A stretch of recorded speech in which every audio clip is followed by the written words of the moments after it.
Hola chicos, ¿cómo están? Yo soy el profesor Iván Mendoza y hoy día vamos a hablar de un tema bastante interesante que viene a ser el origen de la vida. Desde los albores de la humanidad, el ser humano se preguntó acerca de dónde vino, no, desde dónde vino, desde dónde surgió todo lo que había a su alrededor.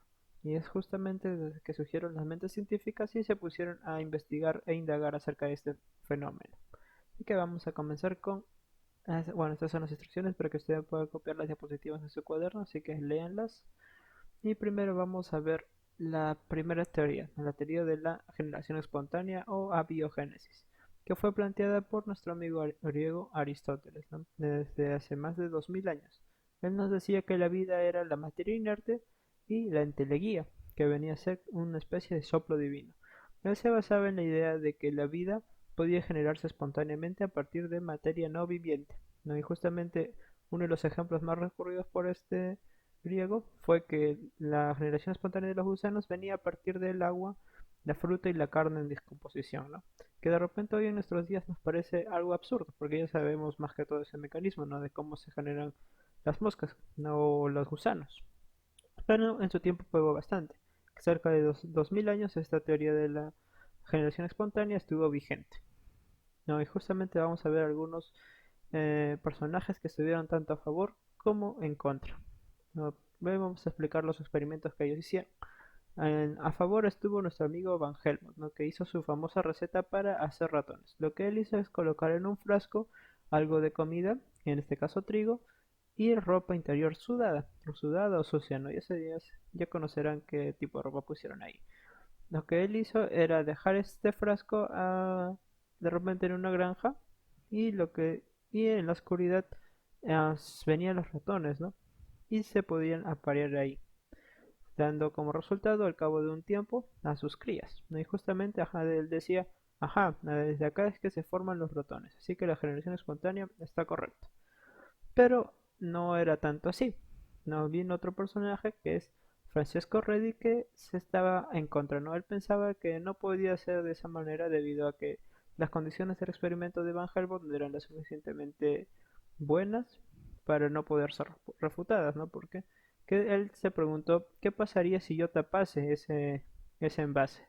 Así que muy ingeniosamente Francisco Redi hizo tres experimentos en sí. No. En el primero colocó un frasco con carne, un frasco abierto con carne de descomposición. En el segundo dejó también un frasco con carne dentro, pero en la de cubierta lo tapó con una gasa, ¿no? Una gasa, un algodón, unas rendijas para que no pudieran pasar las moscas. Y en el tercero lo tapó herméticamente con una tapa. Bueno, lo que sabemos es que al cabo de muchos días la carne de todas maneras se va a ir descomponiendo porque los frascos, aún así estén bien sellados, existe un fenómeno que es la difusión y justamente la difusión del aire permite que pequeñas moléculas entren y salgan del contenido, ¿no? Entonces, en el primer contenido, en el primer frasco que estaba abierto, obviamente las moscas llegaron a la carne y pusieron sus huevecillos y salieron las larvas. En el segundo frasco no ocurrió ello, debido a que justamente tenía la gasa, ¿no? Por lo cual las moscas solo se quedaban con el antojo de poder probar la carne, ¿no? Y dejaban los huevecillos en la tapa. Y como ya sabemos en el tercer frasco, igual la carne entró en descomposición, pero las moscas como que la ignoraban un poco, no dejaban los huevecillos ahí porque era más difícil poder oler el olor de la carne. Bien, después de ello surgió bastante controversia, ¿no? Porque no se podía todavía probar con verdadera veracidad acerca de la generación espontánea, hasta que nuestro amigo Van Helmont fue uno de los que llevó el problema mucho más allá, ¿no? Volvió a actualizar el problema. En otras palabras, lo que hizo él es que propuso la generación espontánea no era posible para organismos de gran tamaño como ratones, moscas y otros, ¿no? Ella sí explicaba el origen de microorganismos más sencillos. Y a favor de esto surgieron dos más, que fue justamente un científico llamado John Needham, ¿no? Que él sostenía que los microorganismos podían surgir de forma espontánea en un campo de cultivo calentado. Y por otra parte, en contra estaba Lázaro Spallanzani, y él decía que los experimentos de Needham, perdón, sugirió que los resultados obtenidos se debían al ingreso de los organismos que estaban en el aire. ¿No? Esto es bastante interesante. Lo que hacía Needham fue prácticamente lo que hizo también nuestro amigo Van Helmont, pero esta vez con calor, ¿no? Pero él traía organismos mucho más grandes, solo que Needham sabía que esto no podía ser así, así que él se basaba de que los organismos salían del cultivo, ¿no? Pero lo que también le faltó hacer es, obviamente, tapar el envase, ¿no? Porque nosotros sabemos que inclusive en el aire hay bastantes microorganismos de los cuales ellos pueden ser transportados, ¿no? Justamente por el aire. Entonces, Needham hizo este experimento sin tapar justamente los envases, el Erlenmeyer, y el envase se contaminó, ¿no? Y justamente al contaminarse fue que pudieron crecer bastantes bacterias. Lo que hizo Spallanzani fue lo más obvio que se le ocurrió fue taparlo, ¿no? Y así no proliferó ninguna bacteria o ningún microorganismo. Bien, hasta que llegó nuestro amigo Luis Pasteur, ¿no? Con la teoría de la biogénesis, ahora sí. Y nuestro amigo Pasteur hizo bastante algo de repente más contundente en contra de la teoría de la generación espontánea, ¿no? Lo que él hizo es preparar un matraz especial para su experimento, que es el famoso tubo en forma de S o el matraz cuello de cisne, ¿no? Lo que hizo él es preparar dos frascos con el cuello curvado y los llenó con un caldo de cultivo, también muy similar a lo que hizo Spallanzani. En este caso, él hirvió el contenido también para eliminar los microorganismos que pudiesen haber dentro, ¿no? Para ambos matraces. Solo que la peculiaridad que tenía este matraz es que uno lo dejó en posición vertical y el otro lo dejó inclinado, ¿no? Y al cabo de unos días se observó que en el frasco inclinado aparecieron microorganismos y en el otro no. Esto es debido a que justamente con el paso del aire era más difícil en esta forma que está en cuellos de S que los organismos se depositen en el caldo de cultivo, sino que los microorganismos se depositaban en justamente esta curvita de acá, ¿no? De tal forma de que solamente pasara el aire, pero los microorganismos, que son mucho más pesados, se quedaron en esta parte de acá. En cambio, si estaba en posición inclinada, los microorganismos podían como que recorrer un camino mucho más fácil, ¿no? Este es nuestro amigo Pasteur tratando de investigar acerca de qué es lo que pasaba en su experimento. De esta manera, Luis Pasteur también demostró que los microorganismos no se formaban espontáneamente en el caldo interior del cultivo y refutó de forma ya contundente la teoría de la generación espontánea, demostrando que todo ser vivo procede de otro ser vivo anterior, ¿no? Lo que es su famosa frase omne vivum ex vivo.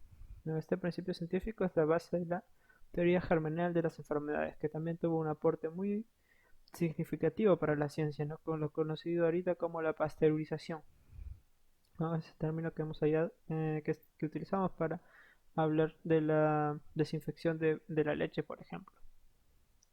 Bien, pero luego acá no acaba todo, sino que surgen más preguntas inclusive, ¿no? Entonces nos preguntamos si la vida se origina de vida previa, entonces ¿de dónde se originó la vida? Nos metimos en otro problema de repente mucho más grande. Y es así donde nace la teoría de la panspermia o la cosmogonía, ¿no? Que se basa en la observación de la fecundación de larvas originalmente estériles cuando su temperatura es elevada. Pero esto viene a partir de que justamente los meteoritos o en sí el espacio, el universo, habría, habría tenido una importancia en la vida de la Tierra, ¿no? La cual nosotros podemos decir que la Tierra hubiera sido asombrada por gérmenes provenientes del cosmos, ¿no? Y una de esas teorías viene a ser la radiopaspermia, que establece que los gérmenes habrían llegado en medio de polvo cósmico movido por radiación cósmica, ¿no? Pero lamentablemente esto no puede ser así, aunque suene de repente muy viable en nuestra imaginación y bastante obvio de repente. Lamentablemente las partículas con las que viajarían estos gérmenes por el espacio demorarían bastante tiempo en llegar a la Tierra, la verdad, ¿no? Y aguantar bastantes temperaturas, inclusive temperaturas muy elevadas si pasan cerca de una estrella o de repente a temperaturas muy bajas que están dentro del universo, ¿no?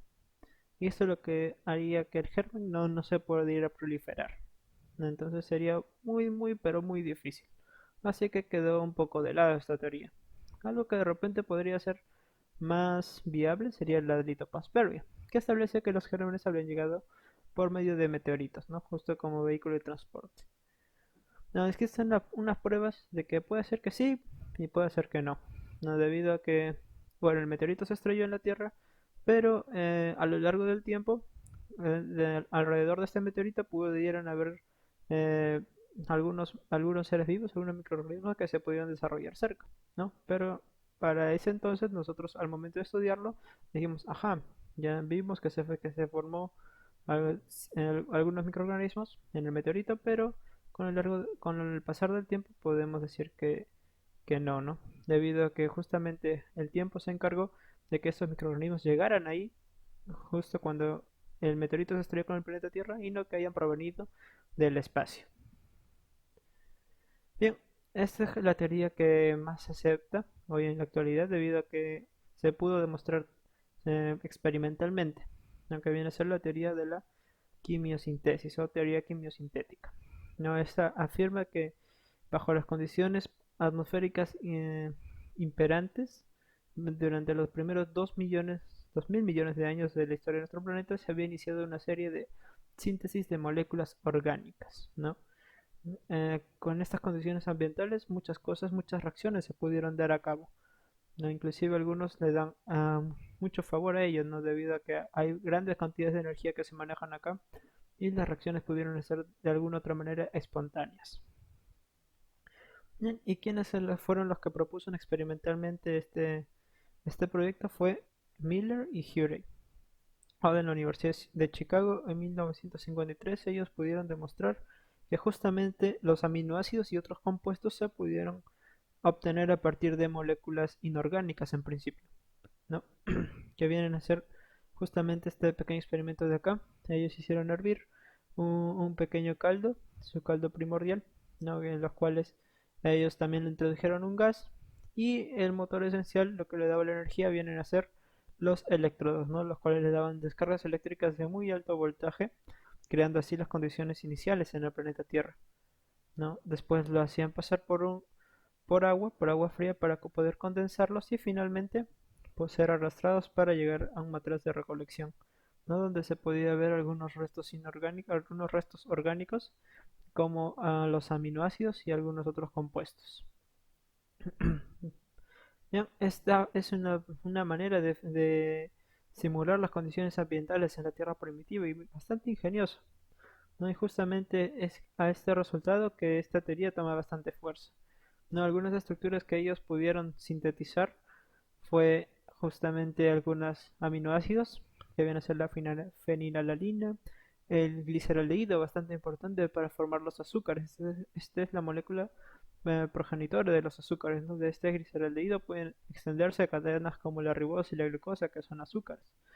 De ahí tenemos a los grasos, inclusive ácidos grasos. Tenemos ya más complejos con el pasar del tiempo, se fueron aglutinando y formando más reacciones y ya pudimos obtener cadenas mucho más largas hasta llegar a las bases, ¿no? A las bases nitrogenadas, perdón, también a los azúcares justo con el grupo fosfato y también la grasa nitrogenada que viene a ser un ribonucleico, ¿no?